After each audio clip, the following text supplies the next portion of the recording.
Hello people. सो हमारा आज का टॉपिक काफ़ी इंटरेस्टिंग और थोड़ा इकोनॉमिकल है। हमारा आज का टॉपिक है AT1 बॉन्ड्स।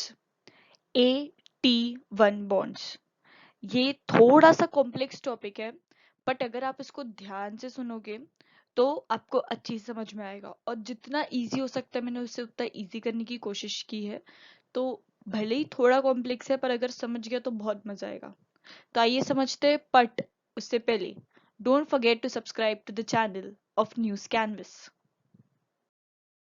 81 डिस्कस करने से पहले हम उसके ओरिजिन को डिस्कस करते हैं, जो कि है बेसल 3 नॉर्म्स। 2008 में क्रेडिट क्राइसिस हुआ था, जहां पर बैंक्स ने लार्ज अमाउंट्स में लोन दे के रखा था, पर बहुत बड़ा अमाउंट लोगों का रीपे नहीं हो पाया, जिसके कारण बैंक के पास पैसे नहीं बचे उनके डिपॉजिटर्स को देने के लिए, और बैंक बंद पड़ गया। इस इशू के साथ डील करने के लिए बेसल 3 नॉर्म्स आए, जो कि स्टेट करता है कि बैंक को कम से कम 8% कैपिटल एडिक्वेसी रेशियो, जिसको हम CAR भी कहते हैं, वो रखना इम्पोर्टेंट है। लेकिन रिजर्व बैंक ऑफ इंडिया, जो कि इंडिया के सभी बैंक्स का हेड है और सभी बैंक्स को वो ही गाइड करता है, वो बोलता है कि इंडिया में जो पब्लिक सेक्टर बैंक्स है वो 12% का CAR मेंटेन करेंगे, और जो कमर्शियल बैंक्स है वो 9% का CAR मेंटेन करेंगे। अब ये सब तो हमने डिस्कस कर लिया, पर इसमें से आपको मेन टर्म CAR क्या होता है यही नहीं समझा होगा। तो हम नेक्स्ट स्लाइड में समझते हैं कि CAR होता क्या है। कोई भी बैंक को चलाने के लिए हमें कुछ असेट्स या कुछ कैश की ज़रूरत होती है। इसको हम कैपिटल कहते हैं। इसी कैपिटल से हम लोगों को लोन प्रोवाइड करते हैं। अब ज़रूरी नहीं कि जितना लोन का अमाउंट हमने प्रोवाइड किया है वो पूरा अमाउंट विद इंटरेस्ट बैंक को वापस मिल जाए। बहुत बार बैंक को लॉस झेलना पड़ता है। तो ये लॉस बहुत बार इतना बड़ा हो जाता है कि बैंक बंद होने की नौबत आ जाती है। उस लॉस को कम करने के लिए CAR बनाया गया है। CAR कहता है कि आपका जितना भी टोटल लोन का अमाउंट है उसका 11.5% अमाउंट आपके पास होना चाहिए।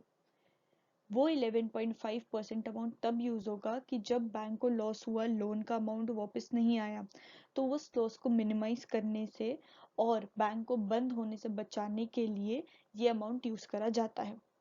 ये अमाउंट दो जगह से आता है, टायर 1, टायर 2।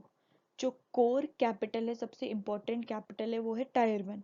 11.5% का 9% कैपिटल टायर 1 कैपिटल से आता है। टायर 1 कैपिटल में दो और डिविजन्स है, that is common equity tyre and additional tyre 1। Common equity tyre funds में वो सब शेयर्स आते हैं जो कि ओनर के हैं, जो कि बाकी सब पब्लिक ने वो शेयर्स खरीदी है, वो सब शेयर्स कॉमन इक्विटी टायर 1 में आते हैं।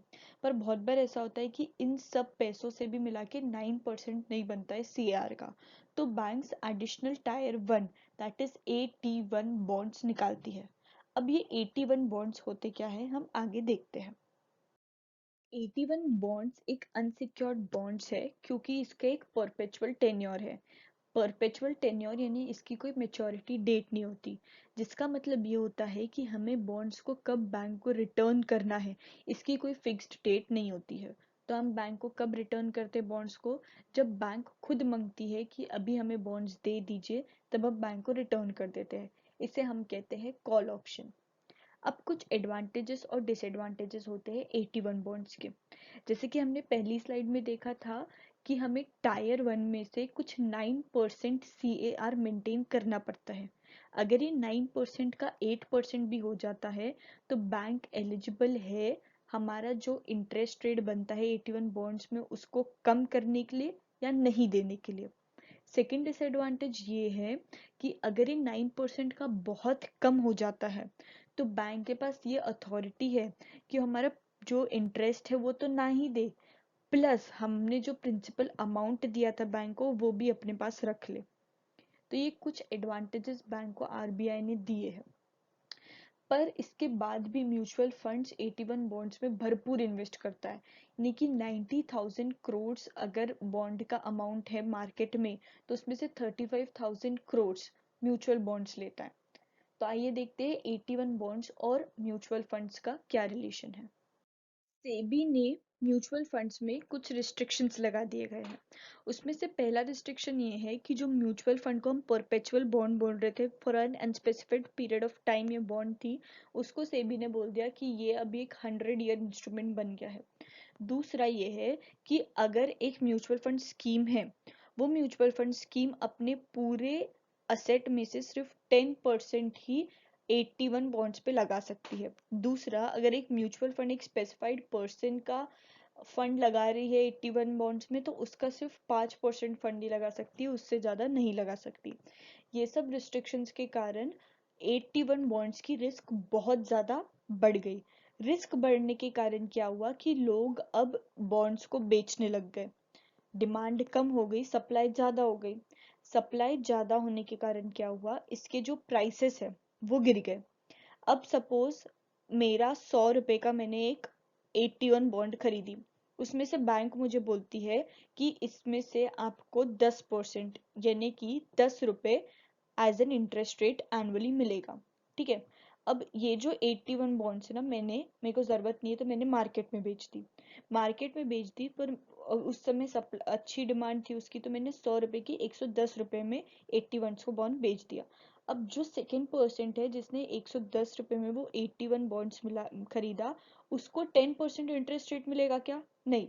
उसको कितना इंटरेस्ट रेट मिलेगा? उसको 10 रुपए इंटरेस्ट रेट मिलेगा, जो कि 10% नहीं होता है 110 का।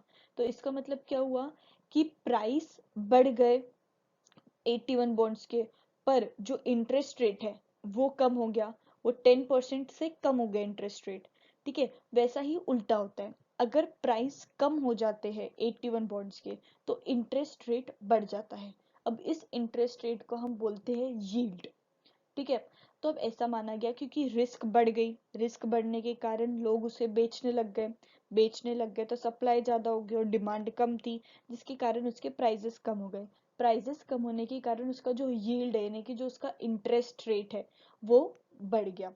ठीक है। तो मतलब जितना लोअर प्राइस होगा आपका, उतना आपका हाई इंटरेस्ट रेट होगा।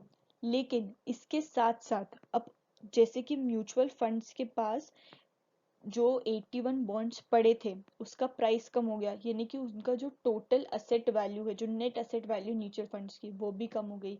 ये सब चीजें जो है वो म्यूचुअल फंड्स के डिपार्टमेंट में बहुत ज्यादा पैनिक क्रिएट करने लग गई। तो अब इसका सल्यूशन क्या निकाला गवर्नमेंट ने? इस सिचुएशन को गवर्नमेंट ने थोड़ा कंट्रोल किया और फाइनेंस मिनिस्ट्री ने बोला कि आपने जो रिस्ट्रिक्शंस लाए हैं उसको थोड़ा होल्ड पे डालिए, क्योंकि ऑलरेडी कोविड-19 के कारण लोगों के पास पैसों की कमी है और इकोनॉमी हमारी लो जा रही है, इसके कारण इकोनॉमी पे और गंदा इफेक्ट पड़ेगा। तो आप इसको होल्ड पे रखिए, इम्प्लीमेंट ना करें। गवर्नमेंट के इस स्टेटमेंट से थोड़ी सी शांति आई है म्यूचुअल फंड डिपार्टमेंट में। So, if you like my video, please put a thumbs up. Follow the pages of News Canvas on Instagram and Facebook. To increase your knowledge more, do install the app of News Canvas. Thank you.